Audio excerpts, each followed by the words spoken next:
I'm I'm driven by food and smells and textures and everything about food. I am constantly thinking about it all the time. You know, there's things that I'm obsessive about, and they're related. That's very, like, art and food are really, they mirror each other for me.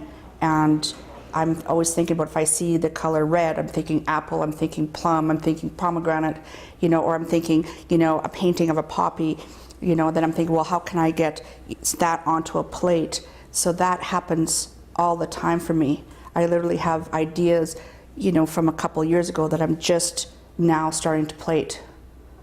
Yeah, I don't know, it's crazy business.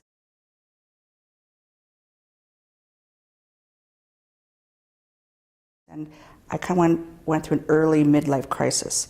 Early as in, like, early, 20, 19, 20.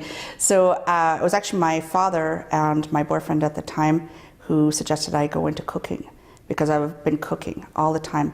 Even, like, from when I was a child, my mom said I literally would pull over the chair to the counter and want to, like, make Sunday dinner.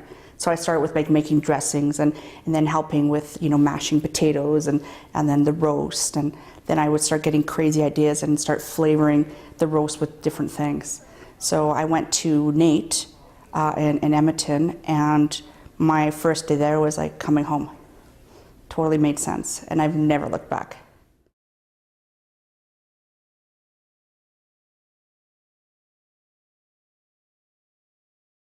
My first job out of school was in Edmonton at the Red Ox Inn, and it was amazing because it was a small restaurant, and Bernie Peck, who was the owner then, I was worked there part-time as I was going to school, and I would go there on my first day, my very first day. I went there, all eager student, and he said, "You know what? What's the evening specials?" I was like, "Whoa, what do you mean?" He says, "This is what we have. This is what we had for lunch. Go in the fridge, find out, and come back, in 10 minutes and tell me what the dinner specials are." This is on my very first day. So I went in, looked around, had to figure out how to utilize, things from lunch and then transform that into a dinner special. So was very much educating on the feet fast. Because I'm a little bit older, in my experience as being a female, has been challenging in the beginnings for sure. For example, when I went to school, I was one of 3 females in my class, and I don't even think the other 2 are even actively in the profession now. So it was challenging, and I took a different route. After working at the Red Ox Inn, I started working at the Center Club, which was a private club in Edmonton, which is no longer in existence. But I was, I think, the only female outside of, there was one other older woman that worked there for salads in that kitchen, and it was difficult. I had lots of obstacles in those days, where people never gave you the opportunities as they do now. I find now, like, the doors are opening more for women, but the challenges I think are still somewhat there. For me, it was not a great experience, but because I was so naive in the industry, I didn't know not to keep going.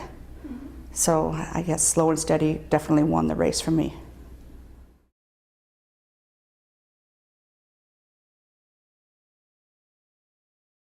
There's lots of really cool things about the industry, but the industry itself is difficult for either men and females, but it's very deadline driven. It's very skill set. There's, like, long hours. There's a whole bunch of things, and I think the disadvantage, of course, with being a female is, that time in your life when you want to have a family and you want to have some normalcy in your relationship.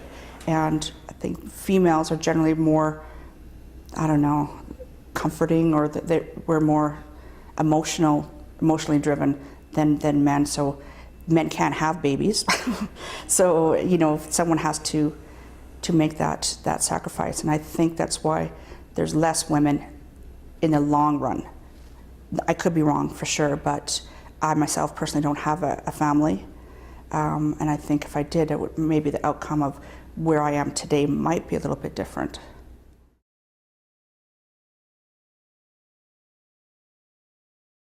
I was treated very unfairly.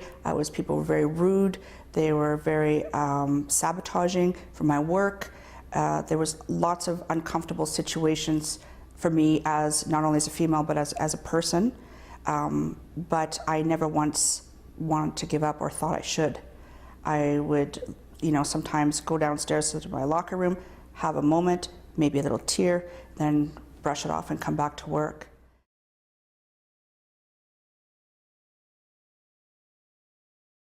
Now I'm okay. Now I'm established, I believe, but that's been well over 20 years already. So I think that kind of just staying there and making it happen helped me out, being strong and ethical, and never just keep moving forward.